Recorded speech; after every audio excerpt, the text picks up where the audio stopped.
It is 5:30, so let's go ahead and get started. First and foremost, thank you all for being here. I know this series takes place after the end of a workday usually. We spend a lot of time on our computers these days, so just thank you, truly, fully. We appreciate you being here, and we couldn't make this series happen without you. We also couldn't make this series happen without Canvas Credit Union and Nancy Patton, who, if you have not met yet, is truly a gift to us. She is fantastic. Hopefully we'll get all your questions answered, as well as our CSU Alumni Association members. So for those of you who don't know how the Alumni Association works, members support everything we do. So huge thank you to those of you who are logging on and also supporting the Alumni Association through membership. We will stay in webinar format tonight, so that means your camera will stay off, your microphone will stay off. However, you should all have access to the chat feature. If you don't see it, look somewhere along the bottom of your screen. It looks like a little thought bubble. I encourage you to do a quick introduction if you want to pop in the chat, just maybe your name, where you're logging in from. If you're an alum and want to share what year you graduated, that's always fun to see as well. And then maybe if you are back in person, if you prefer virtual programming, if you want to share that, great. This is our last fully virtual workshop of the series. Moving forward, we will offer this series in hybrid format. So for those of you who are like, yes, I love virtual, great, we will still be there right alongside you. And for those of you who are itching to get back into the Alumni Center, we are so eager to invite you in. I do believe we have 2 more sessions in this series. We'll do investing in October and then holiday budgeting in November. And I will pop more information about those workshops in the chat. However, you all did not come here to hear me talk tonight. You came here to learn about student loans. So I am going to go ahead and turn it over to Nancy. Again, please feel free to utilize the chat for any questions. You can chat to everyone or just all panelists and hosts. If you send your question to us, we will keep it anonymous. We can see your name, but when we read your question, we won't share that. So rest assured that that will stay anonymous. Our polls are also anonymous tonight, which means answer how you will. No one will know it's you, not even Nancy or I, but it is fun to see kind of where the range of folks in this group fall. So with that, I'm going to turn it over to you, Nancy. Thank you all for being here, and hopefully it will be a good night. Yeah, thanks so much, guys. Welcome to the fascinating topic of student loans, and we're going to try to take it from a strategic point of view, student loan strategies. Our focus is really about loans you already have or maybe are considering. We will definitely talk about how repayment plans work. Traditionally, following class for the Alumni Association, they send out an evaluation and will send out the PowerPoint slides. So that will be coming following class. Just be aware that one of the very last slide is full of resources, lots of websites. So if you don't want to wait until the slides come out, have your phone ready to take a picture or a screenshot or something. And we are actually going to start with a poll before we go any farther. So I think that's you, Alexandra. Perfect. You should all see the poll. Typically, we give you about a minute to answer these. I know this one has a couple of questions, so maybe we will give you a little bit longer. But again, completely anonymous.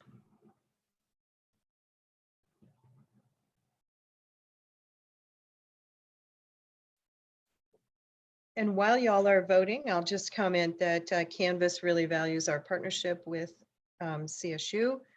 And we have a lot of amazing things going on campus. And we were just talking about how wonderful it'll be to actually be there instead of little boxes on the screen.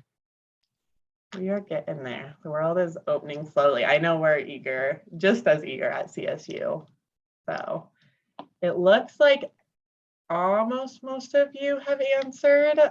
We'll go ahead and give it about 15 more seconds. So if you haven't answered, now is your chance. Just take a wild guess. I always want to say there are no wrong answers, which is technically not correct, but that's why we're here to learn. So let's say 5, 4, 3, 2, 1. Perfect. And you should all be seeing the results. If you're not, feel free to pop it in the chat and I'll fix tech on my end. All right, well, thank you all so much for answering that way. So one of the reasons I ask the first question is that there are some slides in this presentation because we often end up teaching to quite a varied group of people. But it means that since y'all aren't thinking so much about the future and your children getting student loans, we'll be able to move a little quicker through a couple of slides there. And then, yeah, okay. I have news for you. Oh, I stumped you on this one. I'm so proud of myself. Those dates were all of the above. Every single time they would announce a date when the student loan deferment, payment deferments were going to end, they would extend it. So every single one of those was a date that was proposed and then changed. And what does this group think they would do? They would save and travel, maybe even go back to school. So fascinating. Thank you so much for giving your input on those questions. We can close it out, Alexandra, and let's jump into what we're planning to talk about tonight. And we'll go through a couple trends that are going on. We are going to talk a little bit. Some of you were thinking about maybe needing a loan in the future, so we will talk about some savings options. And then financial aid strategies. We'll just make sure you're up to date on all the latest dates and submission information. Good old FAFSA. And we will for sure be talking about income-driven replacement plans, and we will talk about public service loan forgiveness. And then again, there'll be resources at the end, and we will be also just talking about what loans are out there right now, what's happening if you are thinking about, I might need to get one soon. We'll let you know what the current status of things is. So the numbers around student loan debt are really big. And part of this is that the cost to attend college has increased more than other life expenses. So in recent graduating classes, about 70% of students had loans, and about 14% of parents also had loans. So these debts aren't just for undergrad degrees. There are many graduates who are going back to school, shifting careers, and they're older when they're taking out the loan, and therefore they're older when they start repaying the loan. So that's one of the trends we're seeing. And the result that from all this kind of blend of factors is that a lot of times we're seeing that parents are still paying their own loans when it's time for their children to start school. And then they're thinking about, how am I going to pay for my child to go to school? The other trend I want to be sure to mention is that there is intense competition from employers for skilled workers. You know, it got a little interesting during the pandemic, but it is back with a vengeance as far as companies having more need than there are people. And so one of the benefits that gets tossed around, and we just had a query from our benefits department looking at our plan for next year and what kinds of things resonate with us as employees at Canvas. And one of the questions was about student loan help. So employers are considering helping their employees as a benefit of working at that company with their student loan payments. It usually means there's some sort of match. So it's not that you don't make the payment, but there might be a match on what you're paying. So as you're shopping for jobs and comparing benefit packages, that might be something to be watching for. And new the last few years that is an attractive thing to offer. So, okay, costs keep rising. Why do people keep going to college? Because the benefits are still there. So, there's a higher lifetime earning potential for sure, lower unemployment, higher job satisfaction. So these are all important things when we're looking at our careers. And what has, become a deal is that we're looking at a wide variety of ways to pay for school. So we save up our summer earnings. We work part-time while we're at school. We look for help from our family. Tuition assistance. We might attend community college for a couple of years. Right now, they're doing a lot of work with concurrent high school credits so that a student is in high school, but they're actually earning college credits for the work they're doing. And then just nothing should be off the table as far as a potential way living at home to reduce expenses. Nothing's really off the table when we're thinking about how am I going to pay for school. And even, you get, if you serve in the military, then there can be some benefit there. If you volunteer with AmeriCorps, there can be a way to offset some of your college costs. So just want to remind people that there are lots of options, and keep an open mind about how you might be paying for things. And then I did mention about parents and them having kids heading out the door to go to school as well.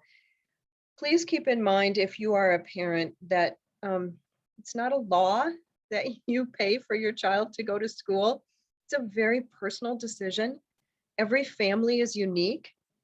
And so it's just really important that you take a really solid look at your own situation and decide if, in fact, it's okay for you to spend the money to help your child go to school. It may not be realistic. It may be a financial danger for you to do that. So just a caution, this is a very personal decision. Please don't feel obligated to that concept. Okay, that was my think carefully before giving your kids money. And all the kids went, no, please give us money. So here are some real basic concepts about setting aside money. First of all, cash and summer jobs and all that. There's something called a Coverdell account, and there's something called a 529 plan. Most of you were not in the circumstance where you would use this, but I do want to mention, if you need more information on this, put it in chat. We'll revisit it. We'll talk about it again. Whatever, but I was going to kind of skim over this based on who was attending tonight. Keep in mind, the 529 plan actually can be used by you. So if for some reason you knew that, 5 years from now is when you were going to go back to school, you could use a 529 plan and set aside monies for yourself. So just some options on that. Again, if for some reason this group does want to cover these strategies, put it in chat and we will come back to them. I'm sure that nobody attending tonight has the last name of, or is, I don't know, a good friend of Elon Musk or Mr. Zuckerberg or the Walton family or Mr. Gates. So you are in fact actually going to have to find a way to pay for your education beyond even what you've been able to save. So just a reminder, our first strategy is always to start with the free money. Grants are free, don't have to be repaid. Pell is the most common kind of federal grant. There are, other granting options out there. And of course, this is based on a financial need. Sometimes it's based on a career choice. So grants are always the first place we look. Scholarships also are free. They do not need to be repaid. We at Canvas have a scholarship that isn't for first-year students. It's actually for after you've been in school. So keep your options open. If you've been in school for a while and you're thinking about going back, maybe there's a scholarship for that. You know, a lot of trade groups. So if you were in accounting, maybe there's a scholarship available from your employer, you know, different manufacturing groups, civic groups, lots of different places you can search to find scholarship opportunities. The college office, financial aid office, usually has sort of a generic application, and it will put you in the running for everything that seems to fit who you are. So, you know, it's kind of classic if you're a redhead born on a Tuesday and you're planning to devote your life to teaching underwater basket weaving, somebody's got a scholarship and money they want to give you. So it's a matter of finding the match for the money. So now when you've run out of the free options and the legal options, now we look at loans. And we're going to run through the same kind of process where we're looking for the cheapest loans first, but loans are not free, in spite of the fact that you haven't had to pay them for 22 months. Loans are not free and do need to be repaid technically. So let's talk through that process real quick in case you got rusty. They did change the dates a couple of years ago.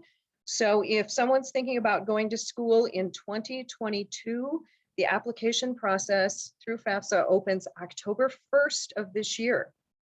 So not too far away if you are planning to attend school in fall of 2022. Schools can run out of money. It's important to apply early. Sounds like this group's familiar with FAFSA, the process, the complications, the form, the submittal. So I'm not going to dwell on that a lot, but just want to be sure that you have that date in mind if you are thinking about returning to school next year. Just a couple reminders about, in general, the vast majority of people who get student loans are using loans from the federal government. And then there's a smaller group of people, or the same group of people, but who also use a private loan. And we will talk through some of the differences there.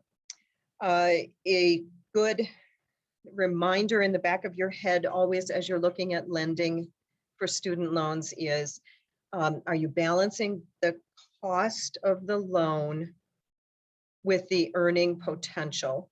One of the recommendations is that you not come out of school with student loan debt that is greater than what you're likely to have as a first-year salary. So that's a very general guideline, but we do want to caution people about getting into large debt if the earning potential is not there to match it. The current loan types, the names of the loans that are out there right now, all have the word direct in front of them. These are the federal loan types, unless you're getting a private loan. And we are going to take another poll. So poll number two coming up. All righty, it should be launched.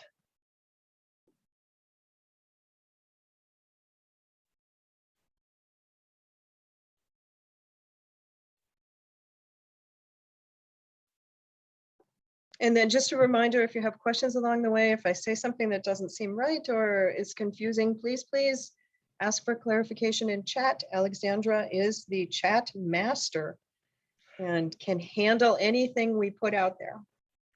Let's hope so. I do love the questions. We tend to get really good questions during the series, and certainly do please ask for clarification, because I think sometimes the financial stuff uses acronyms or weird rules that don't always make sense.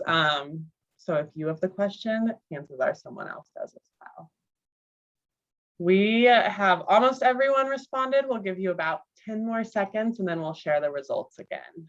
And if you haven't responded yet, I can tell you, rest assured from getting this preview, that responses are a little bit all over the board. So take your best guess. Say 5, 4, 3, 2, 1. All righty. You all should be able to see. Okay. Well, yeah, okay, great job of being all over the place. I love it.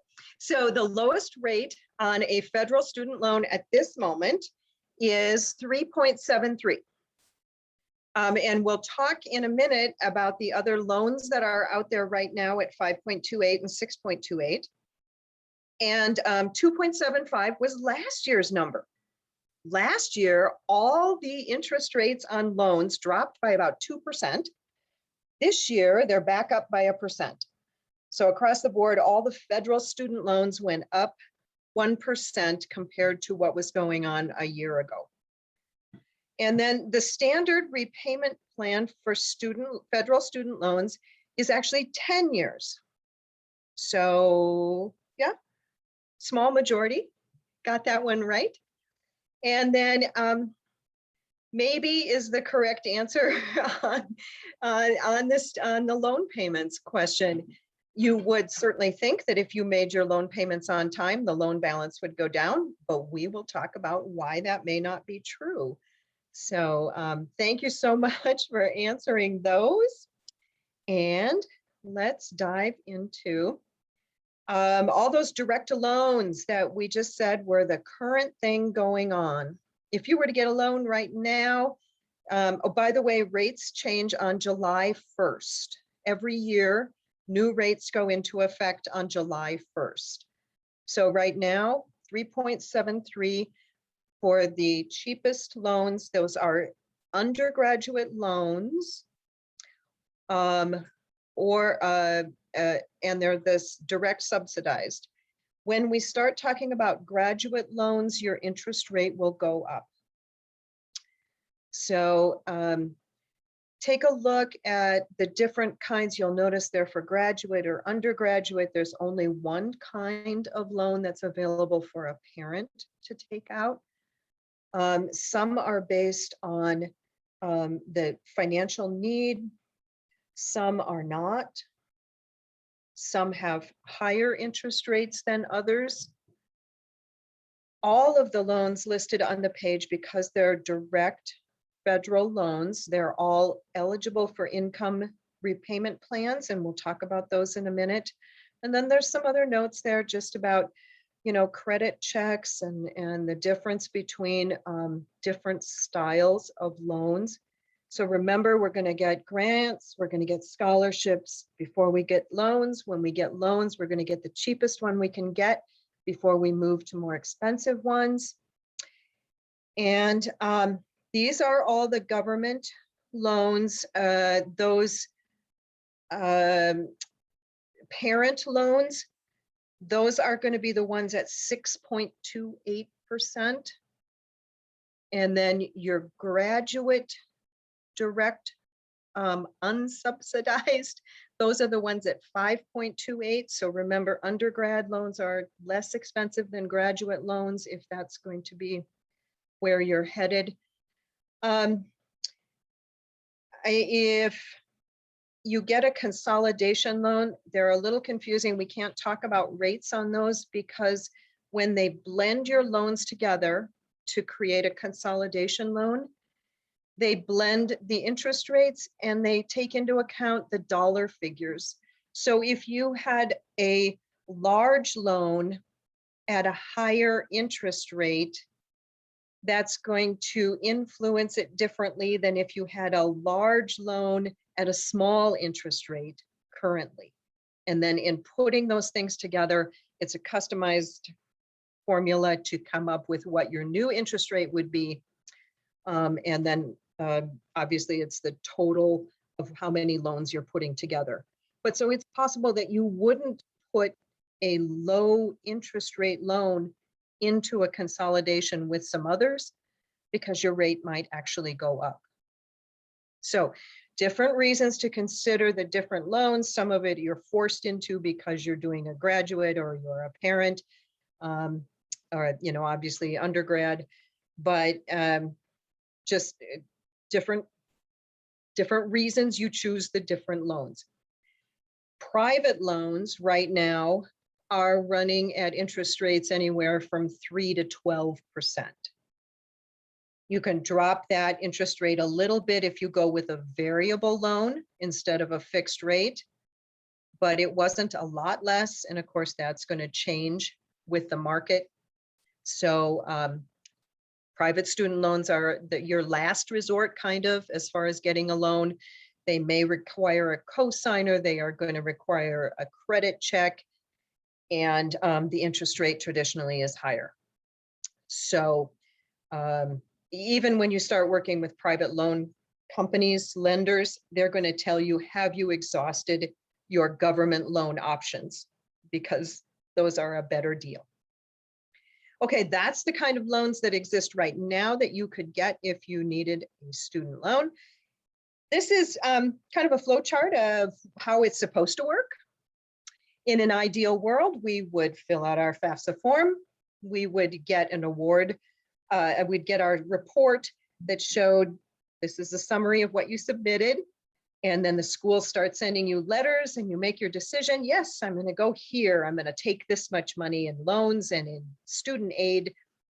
You go to school, you graduate, you get a job, and you pay back your loan. Easy peasy. No problem. Except, of course, that in real life, it plays out a little more convoluted. And there's a couple of laps of things that have to happen. You have to keep doing that FAFSA. You have to keep finding your own funding. You have to keep deciding where you're going to go to school. Ultimately, of course, we do hope you get a piece of paper that says you graduated and you do get a job. But we all know things happen. And so instead of you just working with your loan servicer and boom, the loan is paid off, that's that short little loop on the left side. But the bigger loop on the left side is often what actually happens. We have a plaid shirt guy kind of moment and something goes wrong and we need to talk to our loan servicer and come up with a new plan so that we can get that loan paid off. So just a reminder that it isn't always as simple as it was set out to be, and that there are options. We just need to explore what those options are. So I actually have our next poll happening right now. So, wow, I crammed all those right in the beginning. I was like, we're just moving right along.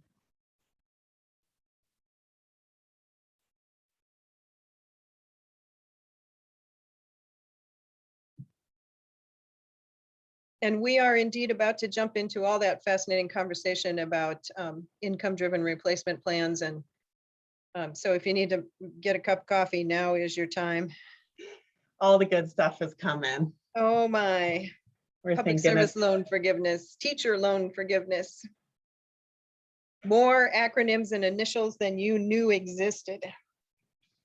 I used to think higher ed had a lot of acronyms until we started doing the financial classes, and man, you all top us tenfold.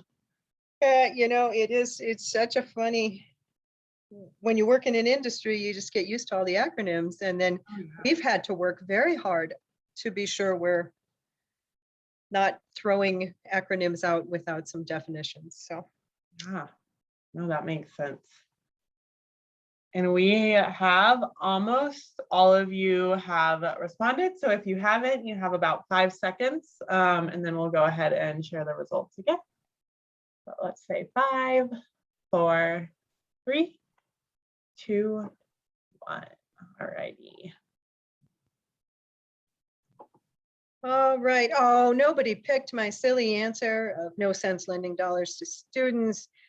Yes, yeah, it is actually the National Student Loan Data System.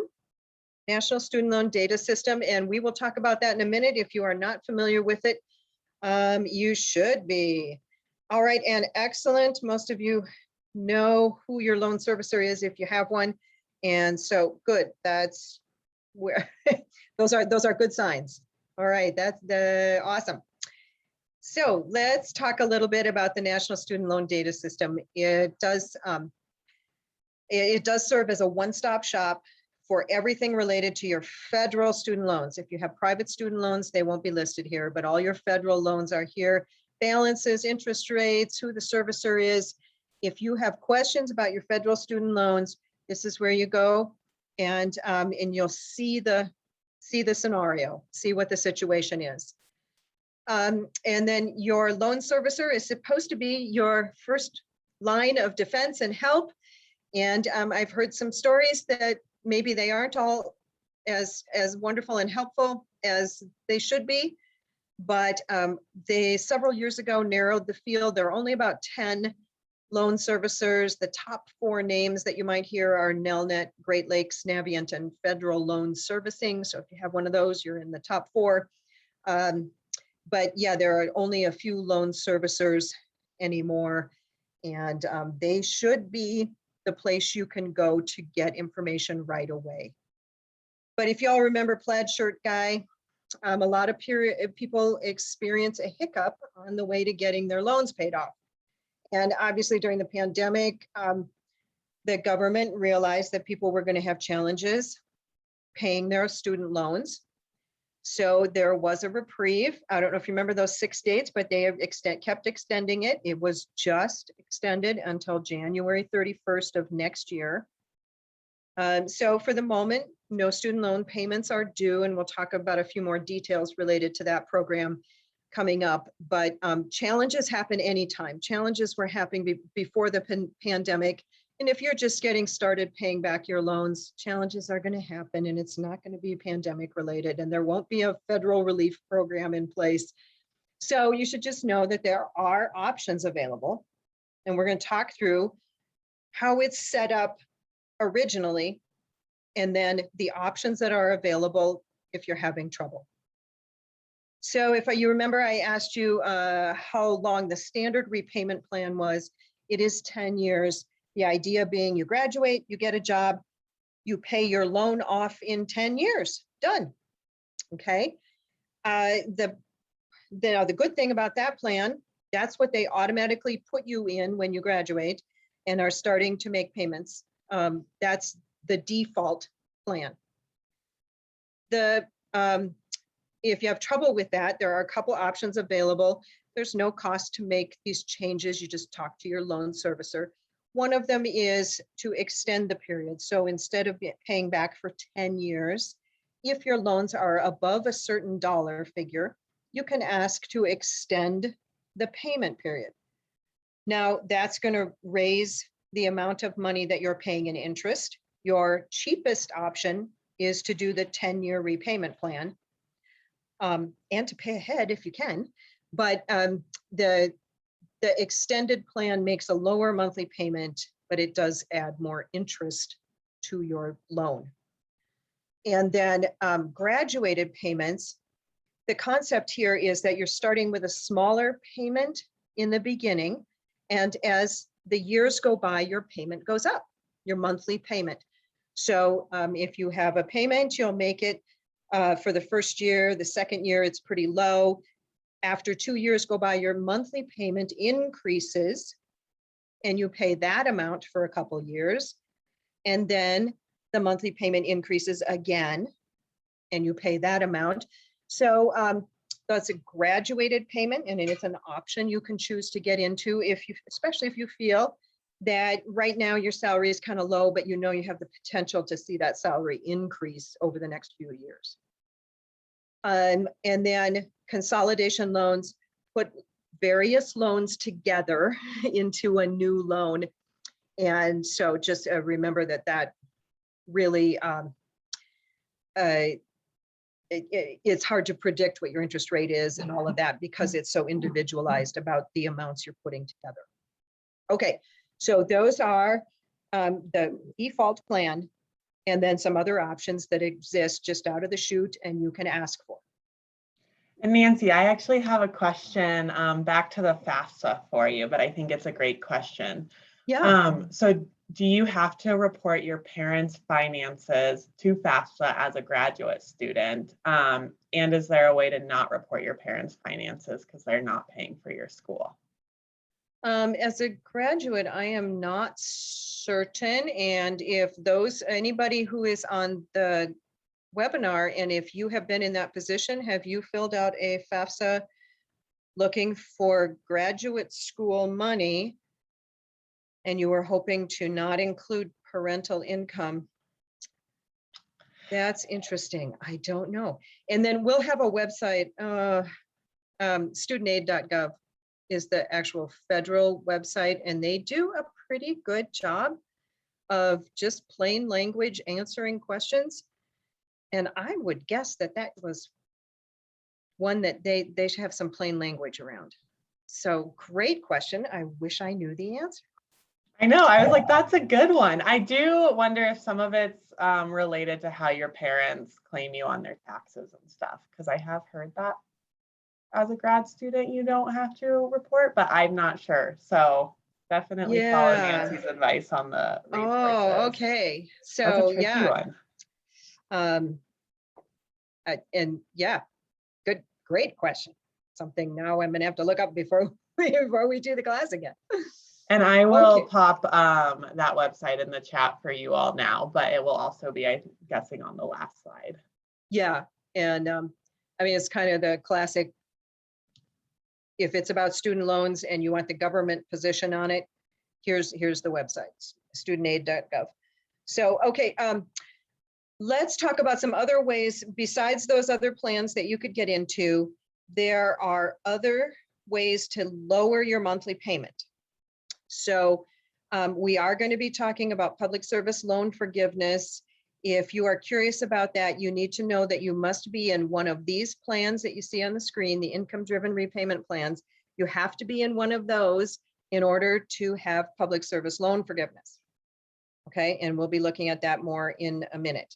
But for the moment, just if you're having trouble with the monthly loan payment amount, here are some ways they have come up with to lower that. So some of it is changing, again, the repayment term.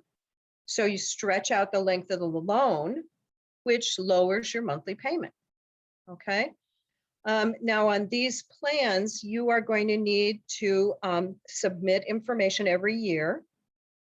And the plans are slightly different. And so you need to read carefully about what the differences are, but they're going to look at what is your income. Every year, they're going to look at your income. They're going to look at the size of your family. They're going to look at your discretionary income. And they're also going to take into account how big the loan is. You'll notice that there's only one option on there for a plus loan if you had gotten a plus loan. So also tax filing status, we see this a lot with young married couples where you may need to file separate income taxes instead of joint income taxes in order to make one of these plans be a better fit. So this is a very personal conversation for you and your family. You might involve the person who prepares your taxes in this conversation. You are stretching out your loan payment for a long time. And you just need to be certain that you've answered a bunch of questions and are jumping into the right one. Again, your loan servicer is supposed to help you figure out which is the best plan. And there's a couple other comments there about when you have reached the end of the 20 or 25-year repayment period, there could be an amount on the loan that is left over and will be forgiven. You won't need to pay that portion of the loan back. However, on some of these plans, you may have to report that as income in the year that you receive that forgiveness. So again, you need to look at the fine print about each of these and why, maybe get some help on which one would be a good fit for you. We have income-based, income contingent, pay as you earn, and repay as you earn. So each one, again, there's good information on the websites about each one. but there's a lot of complication and a lot of subtle difference between them. So you need to do a little research and see which one is exactly right for you. And again, don't forget, you might need to consult your tax prep person if that comes into the plan you're considering. So I'm sorry that I can't like say for you, you should do this one. It just depends. These are very personal decisions. And, you know, again, it's looking at income, it's looking at family size. You have to report it every year and update it. And the amount you pay might be reevaluated. So some things to consider. And remember, we started with a 10-year repayment plan, and being done. These now are forgiving you some amount, but you're paying for 20 years. So personal thoughts and opinions and decisions come into this as well. It's not just well, these are the numbers. How do you feel about that? So a lot to consider in looking at those. But again, if you're going to do public service loan forgiveness, you have to be in one of those plans. Okay, here are a couple other programs that they've come up with because people were having trouble making their monthly payments. Now, the programs we just talked about on the other slide, those are long-term, 20-year plans. Deferment and forbearance are intended to be short-term solutions to a particular situation. So maybe you lost your job. Maybe you had a medical emergency, military deployment, okay? Something's going on that is a short-term thing. And so these are two options that you can choose that will lower your monthly payment, help you through the challenge, but then you need to go back to paying your loans again. So it's a different concept than the income-driven replacement plans, which are in place for 20 years. So during COVID, the government put everyone, if you have a student loan, you went into forbearance. Now, originally it was going to be for 6 months and it just kept being extended. So it is now going to be in place for 22 months that no student loan payments were due. Before COVID, once you got through your temporary situation, your forbearance or your deferment situation, then you went back to regular monthly payments. We expect that that's what's going to happen in January, is that you will be expected to go back to regular monthly payments. Okay. Again, these were short-term solutions to a specific problem. And then the thing we're going to talk about next are public service loan forgiveness and teacher loan forgiveness. Okay. So let's take a look at, oh, I'm sorry, I added this slide because it does compare what's going on with the COVID forbearance and what's going on with traditional forbearance. So a couple things that are very different. You don't request what's going on right now. They just put everybody into it. Normally, you would have to request to be in a forbearance program. Okay. Interest is not accruing on your loan. You are not adding up extra interest during this COVID forbearance. Normally, if you were in forbearance, you would be accruing interest. Okay. Something really cool is if you are in a public service loan forgiveness program, all these skipped payments, 22 months of skipped payments actually count toward your required number of months of payments. And that's provided the other scenarios are being met. Okay. And then finally, while you're in this forbearance period with your student loans, what's being reported to the credit bureaus shows that you're paying on time and that you didn't owe anything. So this process is not harming your credit score in any way. Okay, so I learned a lot by clarifying the differences of what they did, because they just, boom, they put you into this. But it seems to be well thought out as compared to what would normally have been called a forbearance program. So those are the differences between normal and our COVID situation. Okay, then forbearance and deferment generally are intended to be short-term solutions for a specific problem. These programs, public service loan forgiveness and teacher loan forgiveness, are based on the concept that you are serving your community. You're giving a service to the community, and there's a very good chance that you are earning less money, either because of the occupation itself or because of the employer. And so you're going to be rewarded with loan forgiveness. There are very specific requirements for each of these programs. And I'm going to start actually with teacher loan forgiveness because it's much more straightforward. You work as a teacher for 5 consecutive years in a school that is designated low income, and you can be forgiven up to $17,500 of your loan amount. Okay, and that was pretty straightforward. I wish the public service loan forgiveness program was a little more straightforward, but it gets a little more twisted around. So now with public service loan forgiveness, you need to make 120 on-time payments in the full amount while you are working for a qualified employer, and you must be in an income-driven replacement plan. Okay, so sorry, I'm going to make you dizzy. I'm going to go back a couple of slides. One of these, if you're going to get public service loan forgiveness, you have to be in one of these plans.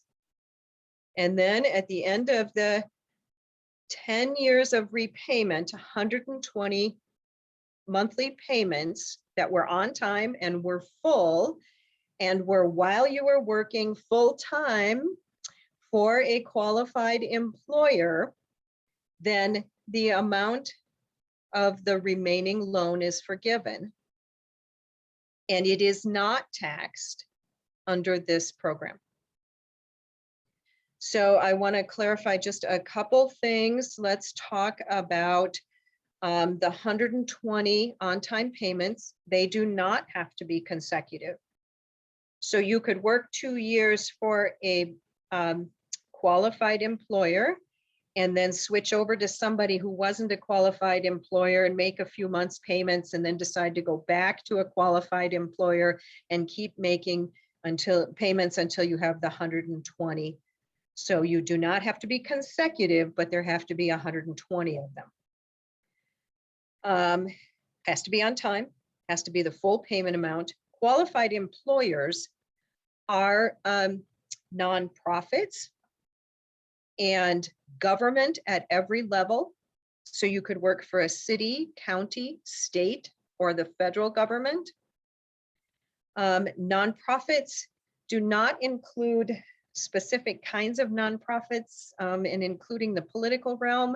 So you'll want to be sure that if you're thinking of working for a nonprofit, you'll want to be sure you're in one of the approved levels, but it's most nonprofits. There are some large employers like University of Colorado Health, UCH, is a qualified employer because they are a not-for-profit hospital system. If you work at Colorado State University, that counts. Those the payments you would make while you were employed there would count toward public service loan forgiveness. Okay, so there are very specific employers, very specific repayment plans that you need to be in, a very specific number of payments that need to be made. And then you kind of get into some kind of funky questions sometimes on that.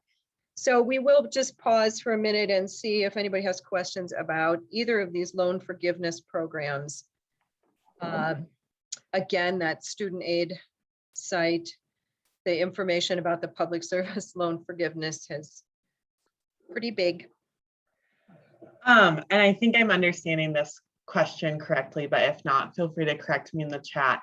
This loan forgiveness is all post-consolidation? If you had, if you consolidated loans, sorry, I need to go back to, sometimes people get into one of these consolidation loans because it has to be a direct loan. And sometimes that's the way to put a bunch of loans into a consolidation loan that's direct. And then it can be moved to a repayment plan, set up in a repayment plan, which then will qualify for public service loan forgiveness. Okay, so I hope that. If that didn't answer the question, feel free to pop a follow-up in the chat. I know it's a lot. I think that's the only question we have so far, although certainly continue to utilize the chat. Nancy, you're just rocking and rolling on the explanations, no questions. I did pop a link. Oh, sorry, go ahead. Yeah, and that student aid, people sometimes have very specific questions, and is this employer included in the list and that kind of thing. And I'm sorry, I don't know all those answers, but yeah, the website actually does a pretty good job because there are so many questions that come up about this. And it has a horrible track record of approving those forgiveness amounts. But part of that was a lot of misunderstanding about qualified payments. And part of that is that, it took effect in 2007. So it wasn't until 2017, the end of 2017, that anyone, even the very first people, could possibly qualify for the program. And so there's been some learning moments going on as more people have experienced the forgiveness process. Okay. And I actually have one more for you. Sure. So if you make 10 payments before a consolidation, will those still count towards the 120 payments post consolidation? It would, I think you have to be sure that it was a direct. If you were paying before and they were direct loans, maybe, but most people get into a consolidation because they're trying to get rid of some older loans or something like that. So I'm sorry, I'm not sure I can answer the question. Because the consolidation means that you're putting things together, and I don't want to try to figure out if you were exactly right on with all of the things before you put them together. It's a tricky question. The financial topics sometimes have easy answers and sometimes don't. So we appreciate you all sending the questions along and bearing with us when we don't have the answers. Oh man, and every situation is so unique. So I will have some resources at the end where you can ask these very specific questions. And first of all, your loan servicer is supposed to be able to answer all of these questions, but I'll have 2 other resources for you as well. So I don't want to spend a lot of time on default, but if you're just getting into the loan repayment plan and starting to think about repaying your loans, it's just critically important that you know that there are huge consequences, negative consequences for going into default. Default means that no payment has been made for 270 days. So it's a long time. Contact your servicer right away, figure out what you can do, because the consequences of being in default are pretty serious. So just a heads up as you are looking at getting into repayment. So it's really not a surprise that student loans are a target of scams. Scams love anything that's confusing, that's new, that's scary. And when you're just coming out of school and starting your loan payments, it's new, it's confusing, it's scary, and it brings out all the bad guys. So there are scams even starting earlier related to FAFSA, related to scholarships, but certainly related to consolidation loans and to anything debt relief. At this point, student loans cannot be discharged in bankruptcy. They're not part of the bankruptcy process. So keep that in mind. And then one of the the rules or suggestions we're going to have right away is just because they offer it to you, you don't have to take it. So if you don't need 10,000, if you need 8, don't take 10. If they offer you 15 and you can get by with 10, don't take the 15 and refinish your floors like somebody I know. So if you don't need it, don't take it. Okay. And then here's that tip again from the beginning about trying to keep your loan total to approximately or less than whatever your salary would be in the first year you graduate. And I mentioned early on that we're seeing older borrowers, people borrowing to go back into the workforce, people, parents borrowing for their kids, grandparents borrowing for their kids. And we just want to strongly caution people against putting their own financial health at risk by helping out someone else. Different personalities are more inclined to do that. And so know yourself and avoid putting your own future at risk by helping someone you love. Here come all those resources. And so the careers section is going to be more about jobs that are in demand, what salaries are, that kind of thing. Financial aid is both for high school kids and for if you are in college or you are looking to get into getting back into school. Some websites there. I want to stress that if anyone lives in Weld County, it is really, really important that you look at the Bright Futures website. There's a fabulous program for Weld County residents. Strongly encourage you to be looking at that. It's wonderful. There's some other things there that include information about AmeriCorps, which if you aren't familiar with, I met somebody absolutely delightful the other day who was working as an AmeriCorps volunteer, and it does do some things to help you with your student loan expenses. And then the wiki, however you say that one, if you're researching what schools to attend, there is reduced or a reduced tuition amount at some schools that are part of that program. Theoretically, they're Western colleges that have gotten together and have a partnership to have a lower tuition cost. So that's some things to consider there. Then loans, there's a whole bunch of websites to research on loans. Again, studentaid.gov, the National Student Loan Data System website. Lend.edu is a place you can compare some private refinancing options or private loan costs. Again, that's most of us are talking about our federal loans, and so the studentaid.gov is probably your go-to resource. If you have kids and you're considering how to save for college expenses for them, there's a couple of resources related to 529 plans. And again, I'm happy to talk about them. This group didn't seem to fit that demographic or that interest. So I didn't spend a lot of time on that. And then there's 2 resources there related to what if your loan servicer isn't giving you what you need and you need to talk to an expert. If you live in Boulder County, their Health and Human Services Department actually has trained student loan volunteers. So for some reason, if you're in Boulder County, you can go to their human services site and book appointments and get some student loan counseling. Isn't that crazy? The other place I'll recommend is GreenPath. And GreenPath is a financial nonprofit. Their focus traditionally is on debt. So the student loan situation falls nicely into their wheelhouse.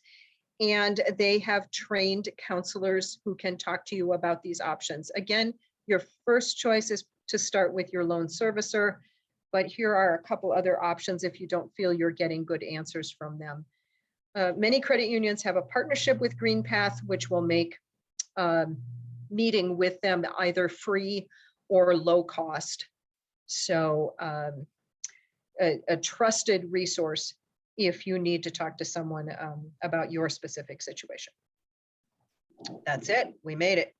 We made it. I do have a couple of questions in the chat for you, Nancy. There's some Okay. fun ones, so I'm going to throw those your way.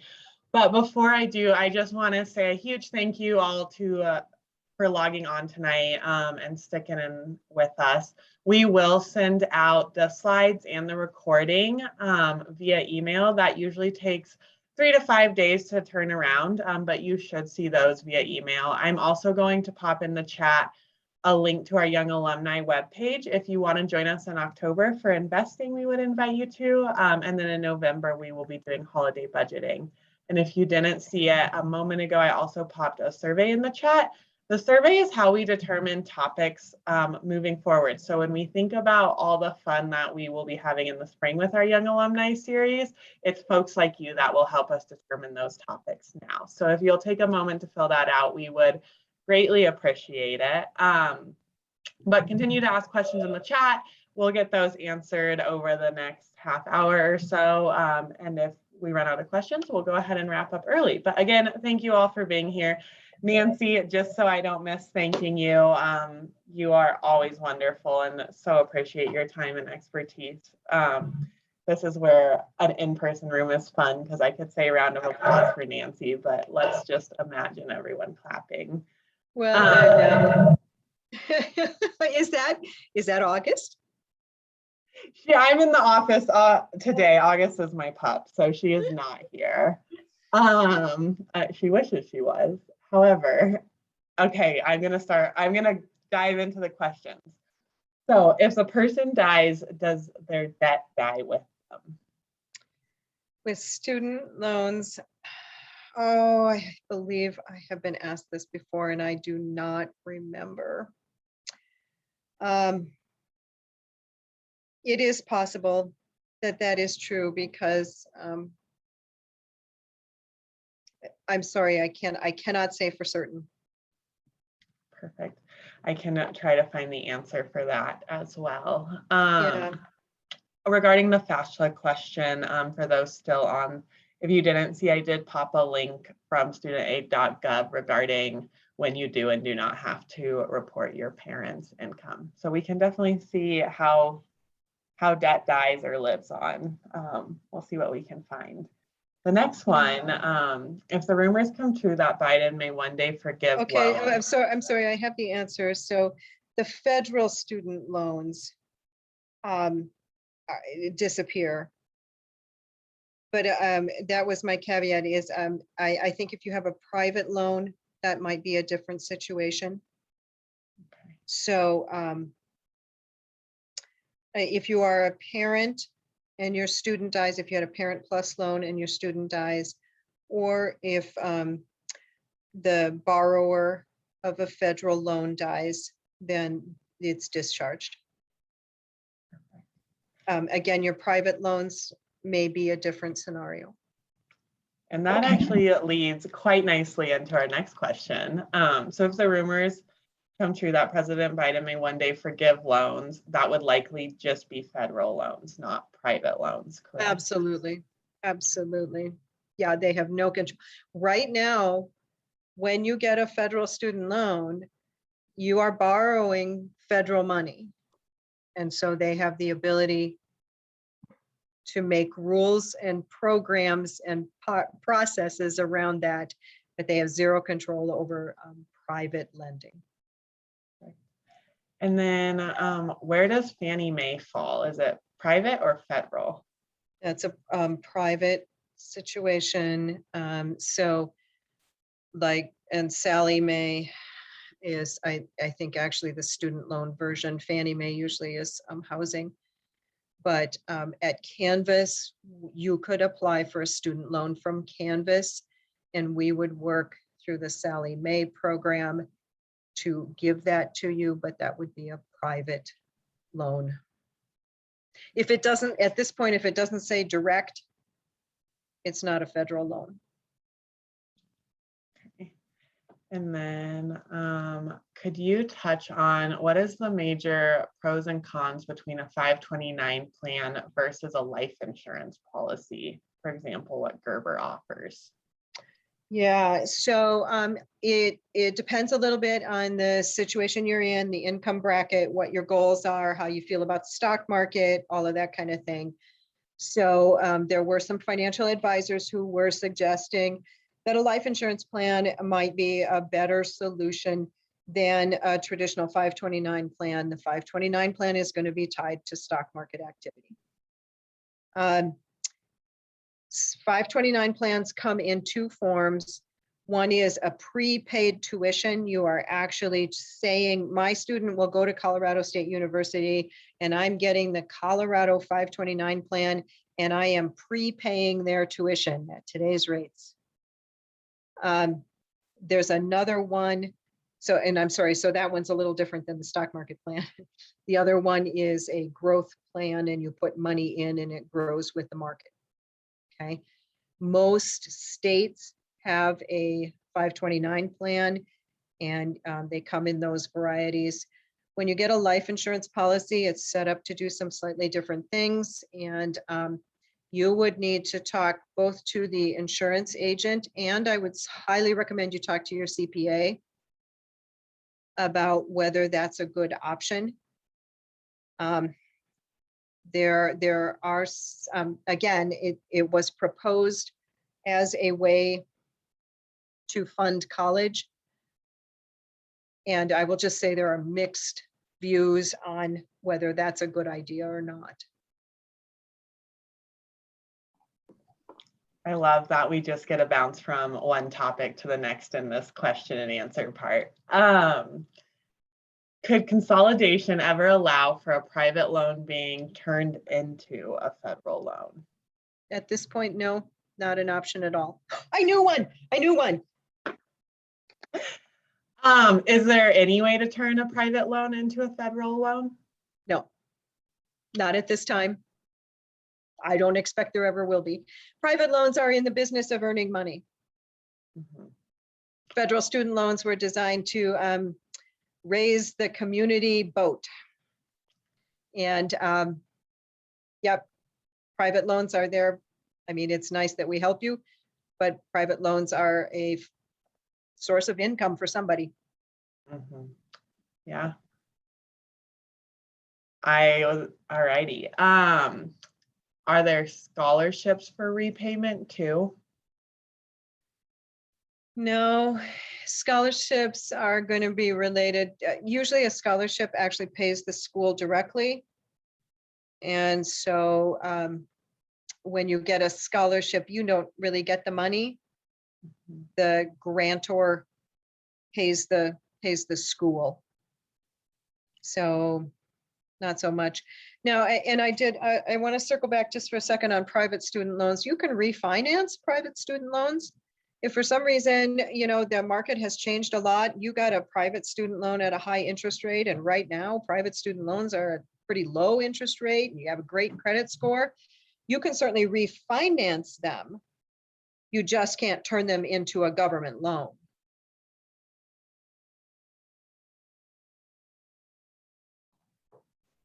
Perfect. And I think we have gotten through the majority of the questions. If anyone has any last minute burning things about private loans, public loans, scholarships, 529 plans, FAFSA, please don't hesitate to let us know. Otherwise, we won't hold you longer than necessary tonight, but do want to just give one more thanks to you all, to Nancy Patton and Canvas Credit Union, and to our CSU Alumni Association members.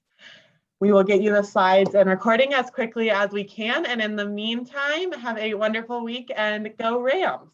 Yeah, go Rams. We're going to get to say that in person.